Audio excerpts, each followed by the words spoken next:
Hello dear students. आज के इस वीडियो में हम क्लास 10th का वर्कशीट नंबर 17 करेंगे। इंग्लिश की वर्कशीट है ये। So read the extract given below and answer the question that follows. तो हमें एक छोटा सा ये एक्सट्रैक्ट दे रखा है लेटर टू गॉड वाले चैप्टर में से। तो लिखा हुआ है God he wrote, if you don't help me my family and I will go hungry this year.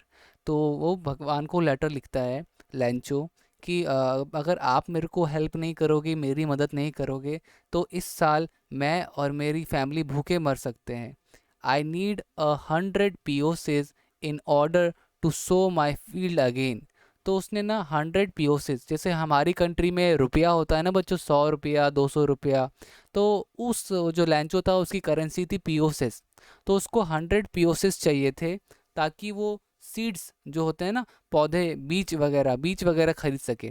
ठीक है, तो बीज खरीदता तो फिर वो बीज उगाता। ठीक है, तो सो माई फील्ड अगेन, तो वापस से अपनी फील्ड को वापस से सो कर पाता। ठीक है, तो to live until the crop comes because the hail storm he wrote to God on the envelope, put the letter inside and still troubled went to town.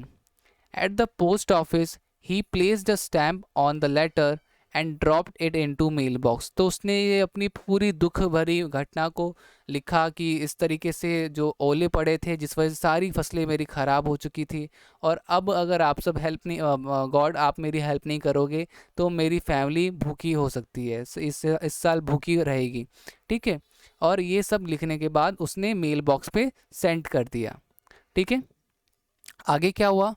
अब उसने लिखा भगवान को लेटर। तो वन ऑफ द एम्प्लॉय, जो post office का employ था, who was a postman and also helped at the post office, went to his boss laughing heartily and showed him the letter to God. तो पहले तो सब हंस रहे थे, ठीक है, कि भाई ये क्या, एक ने ये लेटर लिखा हुआ है भगवान को, अब ये किसे पहुंचाया जाए।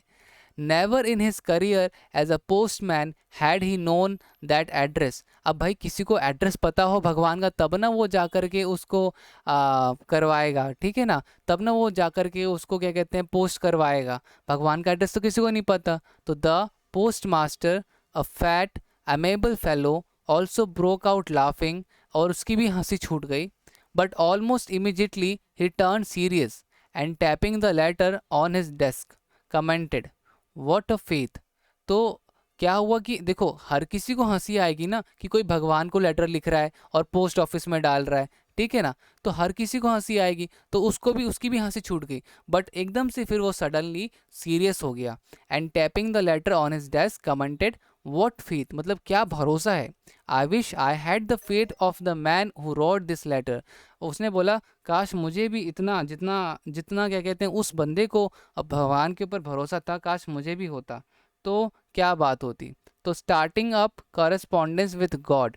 तो अब यहाँ पर बेसिकली बच्चों ये हमारा पूरा कंप्लीट हो गया है। अब ज़रा आगे देखते हैं हमारे पास जो क्वेश्चंस हैं। तो बेसिकली आपको क्वेश्चन नंबर फर्स्ट देखना है, वो क्या दे रखा है।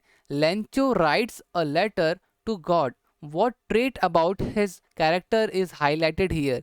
क्या वो ऑनेस्ट था, मतलब इस इस एक्सट्रैक्ट में हमें क्या दिखाया जा रहा है, उसकी ऑनेस्टी को दिखाया जा रहा है, क्या उसके हार्डवर्क को दिखाया जा रहा है, क्या उसके भगवान में कितना उसको भरोसा है, विश्वास है, उसको दिखाया जा रहा है, या उसकी आलसीनेस को दिखाया जा रहा है।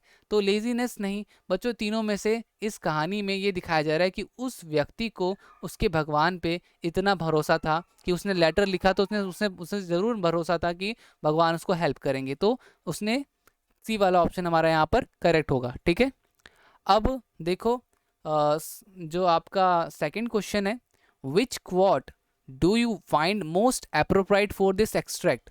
Start every day with a new hope, leave bad memories and behind and have faith for the better tomorrow.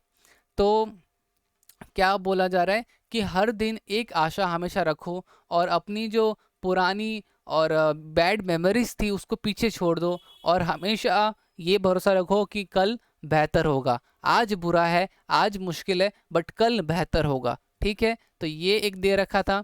Every accomplishment start with the decision to try. हर कोई चीज़ जो होती है पहले ट्राई करनी पड़ती है, तो ये वाला भी सूट नहीं कर रहा बच्चों, ठीक है।